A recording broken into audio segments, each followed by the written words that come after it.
Afolabi Opaso's family waited almost 2 years for the report into his death. They say they're devastated by its findings, that no police officers will be charged. We do not expect that that's what we're going to get. We the whole family, we are really disappointed. We are like, it's more like we are now in more pain. Alberta's police watchdog handled the investigation to avoid any perceived conflict of interest.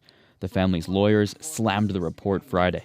The family believes that this report is partial, biased, incomplete, and to some extent even unprofessional. Opaso was an international student at the University of Manitoba. He was in the throes of a mental health crisis when police were called to the apartment. The report said there was no reasonable grounds to charge the Winnipeg officer who shot and killed Opaso, and that police were responding in a careful fashion, when Opaso suddenly escalated and ran at them with knives.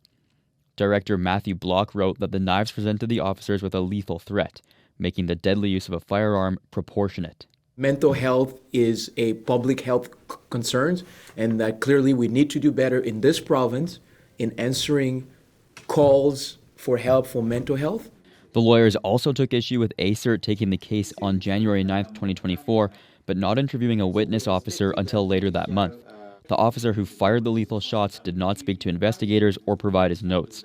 ACERT says that is within his right to silence. The lawyers argued the finding that Opaso ran at police was only supported by the one officer interviewed, but is in fact by the roommates who were in the apartment during the incident who were also interviewed.